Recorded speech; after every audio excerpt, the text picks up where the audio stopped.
Vamos falar agora sobre as propriedades das potências. Nós estudamos três propriedades principais das potenciações.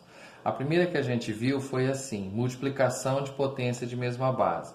Então, um exemplo que eu posso te apresentar seria assim, 2 elevado à terceira, vezes 2 elevado à quarta, vezes 2 elevado à oitava potência. O que eu tenho aqui é uma multiplicação do que? De potências que têm a mesma base.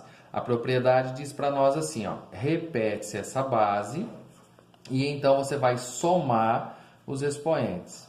Então, o que eu vou ter aqui seria 2 elevado à 15ª potência. Uma outra propriedade que a gente viu seria assim, divisão de potência de mesma base. Então, um exemplo seria 3 elevado a 20, 3 elevado a 18. Eu tenho que operação? Divisão do que? De potências, que tem que característica? A mesma base. Então, eu repito a base e vou subtrair, vou diminuir os expoentes. Nesse caso, 3 elevado ao quadrado. A terceira propriedade que nós vimos foi a potência de potência. Exemplo, 5 ao quadrado elevado à terceira potência. Então, nós aprendemos que na potência de potência, eu repito a base e vou multiplicar os expoentes. Nesse caso, então, eu tenho 5 elevado à sexta potência. Na lista de exercícios do trabalho de vocês, o exercício 14 estava assim. Qual é o número decimal expresso por essa expressão que nós temos aqui? Então, nós vemos já logo na primeira que eu tenho uma base elevada ao expoente 2, que está elevada ao expoente 10.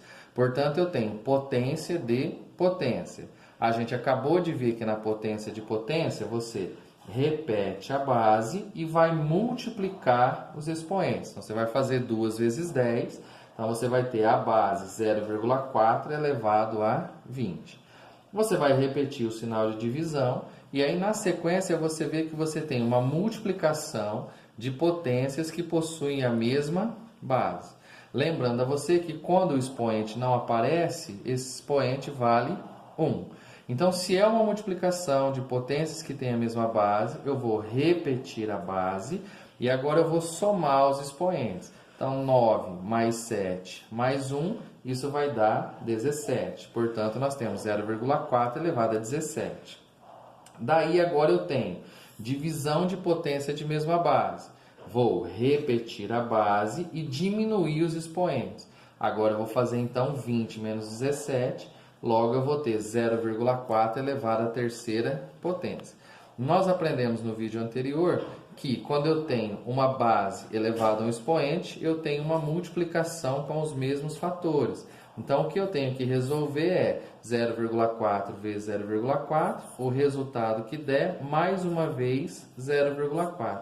E essa multiplicação, então, essa potência vai nos retornar o valor 0,064. Preste bastante atenção que aqui está pedindo qual é o número decimal. Se pediu qual é o número decimal, você tem que chegar até esse momento de calcular a potência. Valeu? Abraço a todos.